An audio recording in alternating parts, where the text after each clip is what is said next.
Muy buenas habitantes de Arda, hoy os traigo la historia de un elfo de los tiempos antiguos. De entre todos los Noldor el más poderoso, el más sutil de mente y el más hábil con las manos. Un personaje fascinante y que en la letra de J.R.R. Tolkien se demuestra cómo se puede llegar a construir en tan poco tiempo una figura tan profunda y que por sus actos y motivaciones despierta tanto amor y a la vez tanta tristeza como ocurre con Fëanor. Fëanor en sí mismo es una genialidad. Hay muchos lectores del Silmarillion que aman profundamente a Fëanor, pero también los hay que le reprochan muchas de sus decisiones, llevadas casi siempre por su carácter tremendamente impulsivo. Es por eso que me gustará especialmente saber qué sentimientos os despierta. Así pues, si te gustan los personajes con luces y sombras, que por supuesto cometen errores, pero porque toman decisiones siguiendo sus principios y que defienden con beligerancia a los suyos sin pensar en las consecuencias, quédate a conocer la historia de nuestro protagonista, porque te encantará. Fëanor, hijo de Finwë, espíritu de fuego.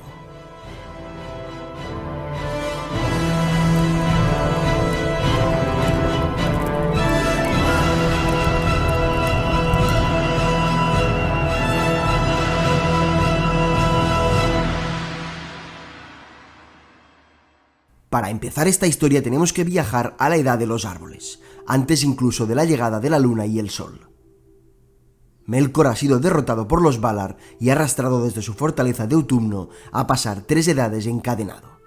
Los 3 pueblos de los Eldar estaban reunidos por fin en Valinor. En esos días, largos en la cuenta de años pero demasiado breves en el recuerdo, los elfos alcanzan la plena madurez de cuerpo y mente.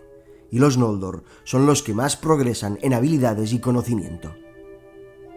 Ocurre en esos años que el maestro Rúmil de Tirion concibe los primeros signos adecuados para el registro del discurso y la música. En ese tiempo nació en la morada del rey, en la cima de Tuna, el mayor de los hijos de Finwë y el más amado. Era el año 1169 de la Edad de los Árboles. Finwëion fue su nombre en un principio, hijo de Finwë, pero cuando creció y demostró su talento, fue conocido como Curufingüe, el Finwë hábil. Pero fue llamado más tarde con el nombre que le dio su madre, Feanaro, espíritu de fuego, de cuya forma sindarizada es Fëanor, y así se lo recuerda en todos los cuentos de los Noldor. Miriel fue su madre, de quien se dice que no hubo manos más diestras para el tejido. El amor entre Finwë y Miriel era dichoso, pero el alumbramiento de Fëanor consumió el cuerpo y el espíritu de Miriel, que deseó entonces liberarse de los cuidados de la vida.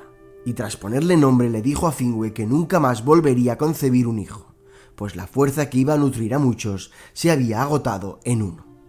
Es así que se trasladó a los jardines de Lórien buscando reposo, pero siguió languideciendo y finalmente su espíritu se separó de su cuerpo y partió en silencio para siempre hacia las estancias de Mandos.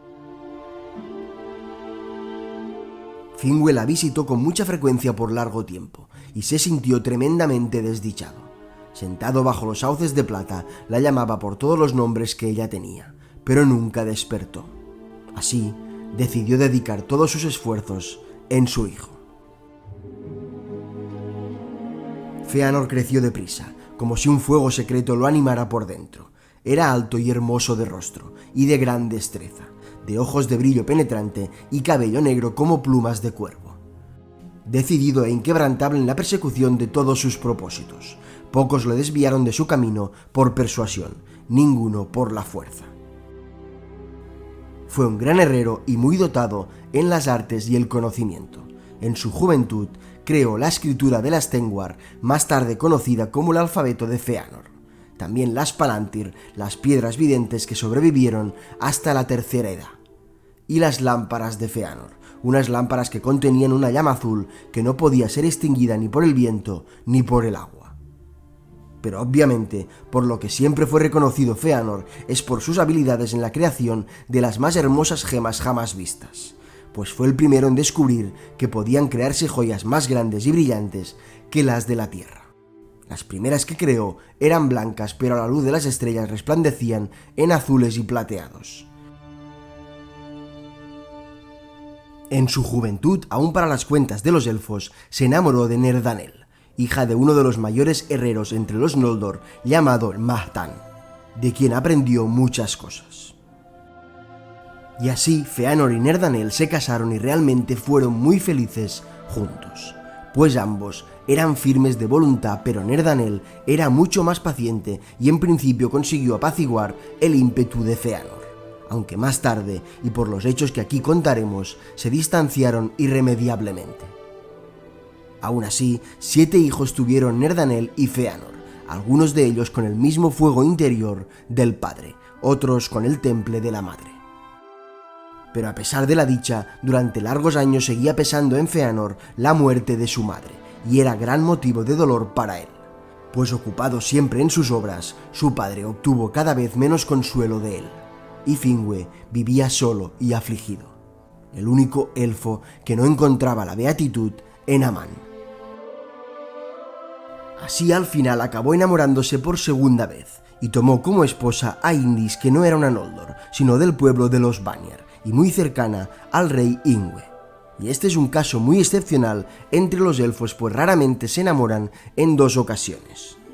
Con Indis, Finwë tuvo 2 hijos más, Fingolfin el más parecido a su padre y Finarfin el más parecido a su madre.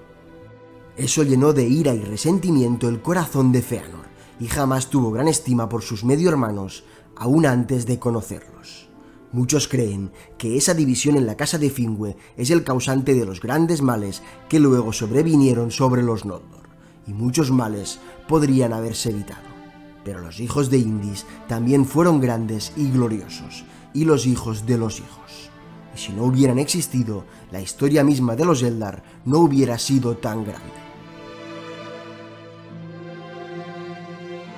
Y así, en la plenitud del reino bendecido, sucedió que Melkor, como lo habían decretado los Valar, completó su condena tras haber pasado 3 largas edades en la prisión de Mandos.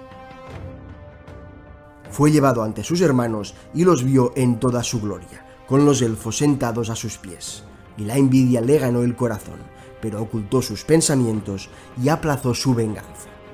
Así, prometió que ayudaría a los Valar a sanar las heridas que él mismo había provocado en el mundo.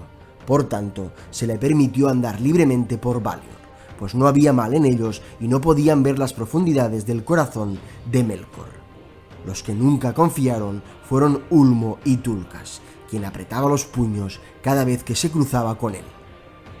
Pero Melkor odiaba profundamente a los Eldar, porque veía en ellos la causa de su caída, y decidió fingir sometimiento y ayudarlos en todas sus tareas.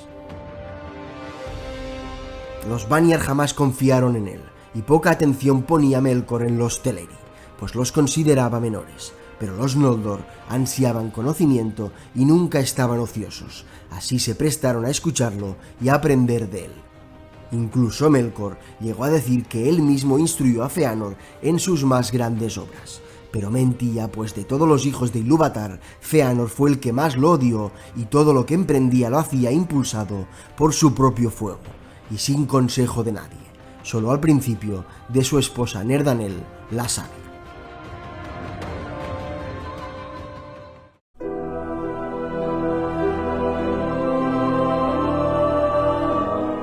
En ese tiempo finalmente Fëanor llegó a la plenitud de su conocimiento y creó las 3 grandes joyas que constituyen el núcleo de la primera parte de la obra de Tolkien. Quiso preservar la luz de los árboles y la gloria del reino bendecido de un modo imperecedero. Así, inspirándose en el cabello de su sobrina Galadriel, al cabo hizo los Silmarils.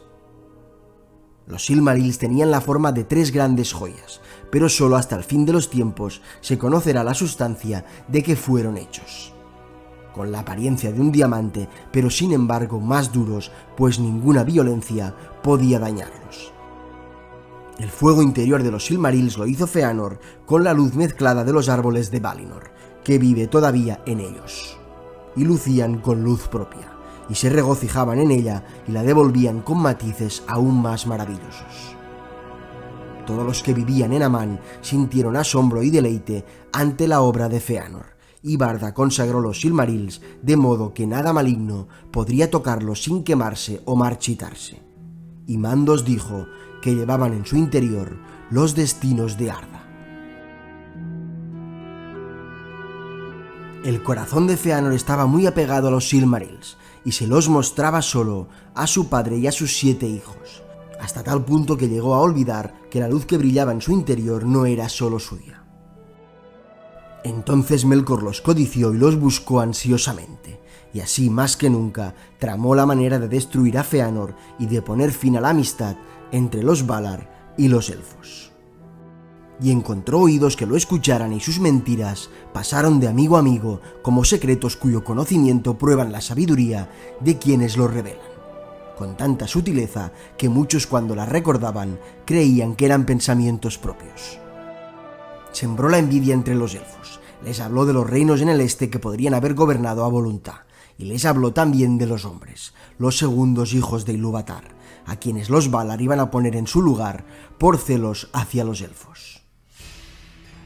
Y en las fraguas donde antes se hacían joyas, empezaron a forjarse espadas, hachas y lanzas. Hasta que a Feanor le llegó el rumor que Fingolfin y Finarfin, sus medio hermanos, pretendían usurpar el trono de su padre, porque disgustaba a los Valar que los Silmarils estuvieran escondidos en Tirion en lugar de ser confiados a ellos.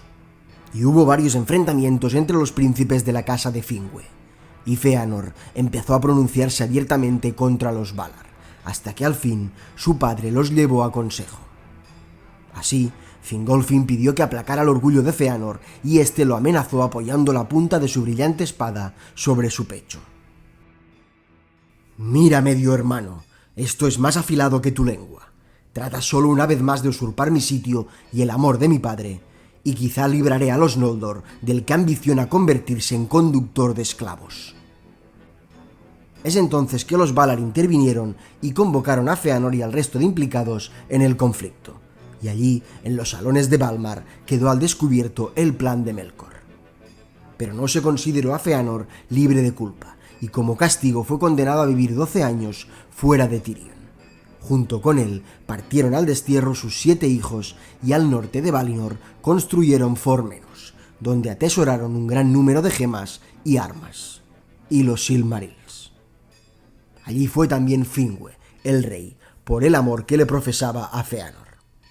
Así, las mentiras de Melkor se hicieron verdad, aunque Feanor con su propia conducta había sido causa. Por un tiempo no se supo de Melkor, que se escondió como una sombra oscura, hasta que finalmente se presentó ante Feanor en las puertas de Formenos, e intentó convencerlo de nuevo, pero mencionó los Silmarils y un fuego demasiado grande ardió en el corazón de Feanor, y la ira pudo más que el miedo, así que Feanor le dijo: «Vete de mis portales, carne del presidio de Mandos», y cerró las puertas de su casa en la cara del más poderoso de los moradores de Ea. Así Melkor abandonó Valinor dirección al norte, hacia Araman, y por un tiempo la tierra se colmó de luz.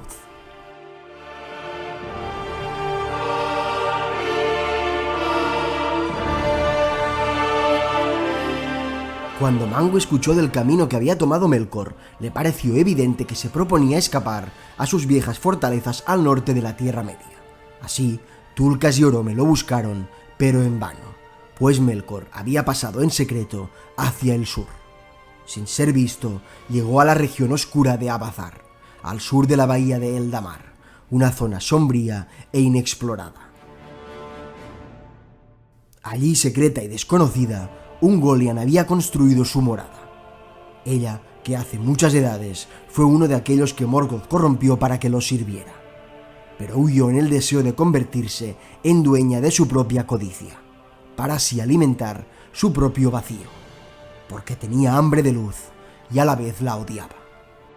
Vivía en una hendidura de las montañas y había tomado la forma de una monstruosa araña, absorbiendo luz y tejiendo telas de sombras.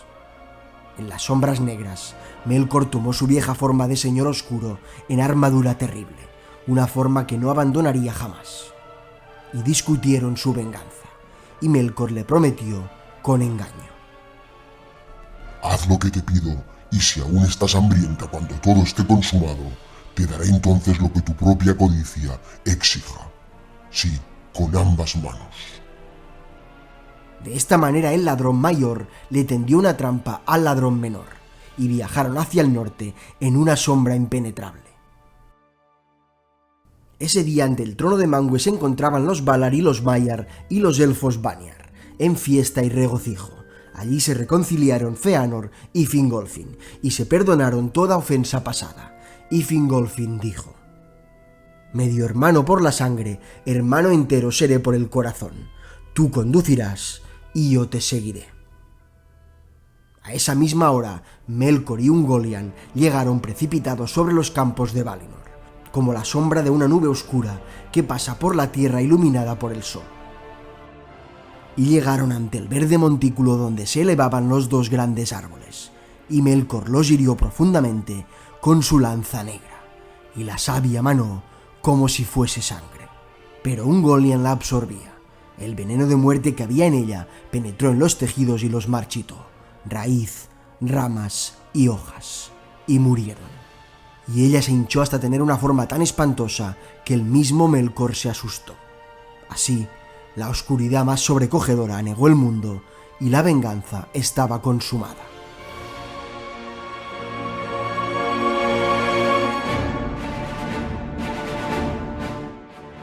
Una gran concurrencia se reunió en el anillo del juicio.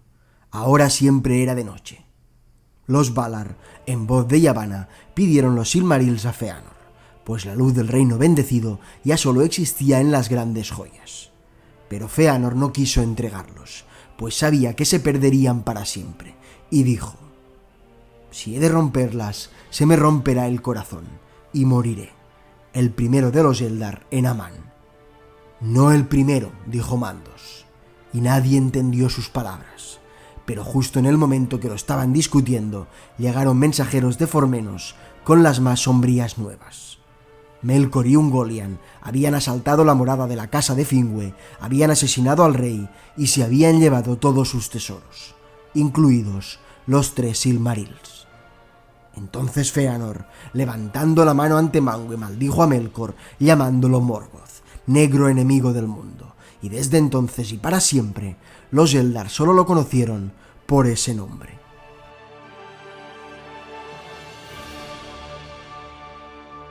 Morgoth y Ungoliant huyeron hacia el norte y cruzando las nieblas llegaron al Elcaraxe, el estrecho de hielo crujiente que separaba la Tierra Media del Reino Bendecido.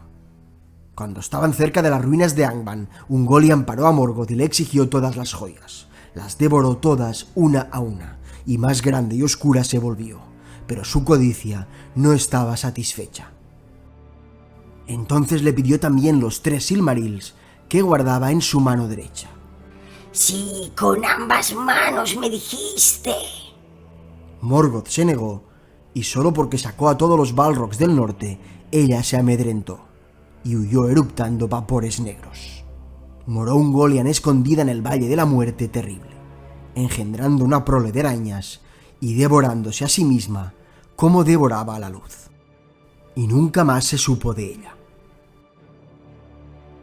Mientras Morgoth edificó sobre las ruinas de Angband su nueva morada, donde engarzó los 3 Silmarils en una corona de hierro, y se dio a sí mismo el nombre de Rey del Mundo, donde conservó durante largos años la majestad de los Valar, aunque cambiada en terror. Al mismo tiempo, Fëanor, que había abandonado lleno de ira el anillo del juicio, fue a Tirion, desobedeciendo a los Valar, donde reunió a sus hijos y a todos los Noldor que le eran fieles, para pedirles que lo acompañen a la Tierra Media en busca de venganza, pues muchos eran los que estaban inflamados por la muerte de su rey, y les prometió también conquistar con libertad todos esos reinos tan lejanos mientras vivían al amparo de los Valar. Y les habló por primera vez de los hombres, para quien dijo los Valar guardaban la Tierra Media. Tras Morgoth hasta el fin de la tierra, combatiremos contra él y nuestro odio será imperecedero, pero cuando lo hayamos conquistado y recuperemos los Silmarils, nosotros seremos los señores de la luz inmaculada. Y entonces levantaron las espadas rojas como la sangre y pronunció el juramento, y a Manwë nombraron como testigo. Prometieron perseguir con odio y venganza a cualquier criatura buena o mala que arrebatara uno solo de los Silmarils. pero hubo discusiones, y varios fueron los señores de los Noldor que se oponían a la marcha: Fingolfin y Turgon, y Finarfin con su hijo Orodreth, mientras Galadriel y Fingon, Androth, Aegnor y muchos otros estuvieron a favor. Así partieron. Fëanor y sus seguidores iban a la vanguardia, pero la hueste mayor iba detrás fiel a Fingolfin, quien marchaba de mala gana y solo porque se lo pedía Fingon su hijo y porque no quería separarse de su pueblo, que quería partir. Con él iba también Finarfin, a quien más le repugnaba abandonar Valinor. Y los Valar, en voz de Manwë, no se oponen al viaje. Libremente llegaron al reino bendecido y libremente podrán partir y volver si así lo quieren, menos Fëanor, a quien exiliaron para siempre. Entonces Fëanor rió. Si Fëanor no puede destruir a Morgoth, cuanto menos no vacila en atacarlo, y se queda sentado lamentándose. Abriré tal herida al enemigo de los Valar que aún los poderosos se asombrarán al oírlo. Adiós. Y partió. Así, las dos huestes separadas viajaron al norte y al este. Su primera intención fue ir tras los pasos de Morgoth, cruzándole el Caraxe, pero es un camino demasiado arriesgado. Así pues, decide acudir a las costas, en busca de los barcos de sus parientes, los Teleri. Y les habló a los Teleri como había hablado antes en Tirion. Pero nada los movió, pues no deseaban otra patria que las playas de Eldamar, y no quisieron prestar ningún barco. Entonces Fëanor se encolarizó, y así es como se produce la primera gran matanza de elfos contra elfos. Se desenvainaron las espadas y se desencadenó una amarga batalla en los muelles. Muchos murieron de ambos bandos hasta que la vanguardia de los Noldor recibió el socorro de Fingon, de la hueste de Fingolfin, que al llegar y descubrir que moría gente de su propio linaje, se unieron a ella sin conocer el verdadero motivo de la lucha. Así, los Teleri, que iban menos armados y peor equipados, fueron derrotados en sus muelles de Aqualonde, y sus navíos fueron robados. En el viaje hacia el norte, los Noldor fueron atrapados por una tormenta, pero tras marchar largo tiempo mar al norte, vieron en la costa una figura oscura, de pie sobre una roca, y oyeron una voz alta y solemne. Dicen algunos que era el mismo Mandos, quien pronunció en ese instante la maldición que les llegaría a los que no volvieran. Habéis vertido la sangre de vuestros parientes con injusticia, y habéis manchado la tierra de Amán. Seréis para siempre los desposeídos. Entonces muchos se lamentaron. Finarfin abandonó la marcha y se volvió con pena y amargura, pero no sus hijos. De modo que la mayor parte de la hueste siguió adelante y llegaron al norte. Frente a ellos el Caraxe, pero al oeste un camino por el mar hacia la Tierra Media. Muchos barcos se habían hundido en la tormenta, y es así que Fëanor y sus hijos decidieron tomarlos todos y se hizo a la mar, dejando a Fingolfin en la costa, separándose de gran parte de su pueblo y abandonando a su medio hermano a su suerte en el frío de Amán. Y llegaron a la desembocadura del estuario de Dengrist. Así Fëanor fue el primero de los Noldor en volver a poner pie en las costas de la Tierra Media. En ese momento, el mayor de sus hijos, Maedhros, le preguntó qué barcos enviaría de vuelta para llevar al resto de los Noldor que se habían quedado atrás. Y Fëanor replicó que lo que había dejado atrás no lo consideraba una pérdida, y así pidió que se quemaran las naves. En ese lugar que se llamó Losgar, acabaron los navíos más hermosos que habían surcado el mar, en una gran hoguera fulgurante. Fingolfin y su pueblo vieron la luz roja bajo las nubes y supieron que habían sido traicionados. Entonces desearon más que nunca llegar a la Tierra Media y decidieron cruzar a pie el crudo y angosto paso del Caraxe, conducidos por Finrod y Galadriel y el propio Fingolfin. Así los ejércitos de Fëanor atravesaron las Ered Lomin y se internaron en la gran tierra de Hithlum, de modo que un clamor de incontables voces poderosas resonaron en las montañas septentrionales. Entonces Morgoth, que contaba con numerosos ejércitos de orcos procurados durante su ausencia por su lugarteniente Sauron, mandó a sus huestes por los pasos de Eredwedrin, las montañas de la sombra, y atacaron antes que el campamento de Feanor estuvo construido. Así da lugar la segunda gran batalla de Beleriand, la Dagor Nuin Gilead, la batalla bajo las estrellas, donde los Noldor, aún superados en número, derrotan con ferocidad a los orcos de Morgoth. Y estos huyeron hacia el este, con las huestes de Feanor tras sus pasos, hasta atraparlos y derrotarlos en las llanuras de Ar-Galen. Hasta que una gran compañía de orcos que venían de sitiar a los elfos de Círdan en el sur, acudieron a ayudarlos, cuando Celegorm, el hijo de Feanor, lo advirtió y los atacó de flanco, quedando sometidos entre dos ejércitos. Así, Feanor, arrastrado por la furia, no quiso detenerse y se precipitó detrás del resto de los orcos, pensando así llegar hasta el mismo Morgoth. Consumido por la llama de su propia cólera, se adelantó demasiado a la vanguardia de su ejército y los siervos de Morgoth se volvieron para acorralarlo. Y de Angband salieron varios Balrogs que se sumaron al ataque. Así, Feanor fue rodeado y largo tiempo siguió luchando inquebrantable, aunque estaba envuelto en fuego y con múltiples heridas, hasta que al final lo hizo caer Gothmog, el señor de todos los demonios. Allí habría perecido si sus hijos no hubieran acudido a sacarlo del campo de batalla, y lo cargaron de vuelta a Mithrin. Pero sus heridas eran demasiado profundas y Feanor mandó que se detuvieran, pues sabía que le había llegado la hora. Allí, contemplando las torres oscuras, maldijo 3 veces a Morgoth y murió el más poderoso de los Noldor. Pero no tuvo entierro ni sepulcro, pues tan fogoso era su espíritu que al abandonar su morada dejó su cuerpo reducido a cenizas que se desvanecieron en el viento. Hasta aquí pues la historia de Feanor, hijo de Finwë, de cuyos actos y obras se desarrolla gran parte del Silmarillion, un personaje muy carismático entre los fans de la Tierra Media, causante de grandes males, pero también protagonista de las canciones de mayor grandeza entre los Eldar. Cometió grandes errores, pero sin Feanor, los elfos quizá aún seguirían cantando y tocando el arpa mientras Morgoth arrasa toda la Tierra Media. Si habéis llegado hasta aquí, os pido dejadme en el box de comentarios, ¿odiáis o amáis a Feanor? Espero que os haya gustado o al menos entretenido. Recordad que os dejo como siempre aquí un enlace a otro vídeo de la misma temática, así como un link para suscribirse al canal, que sabéis me ayuda mucho a seguir trabajando en este contenido. Namarie.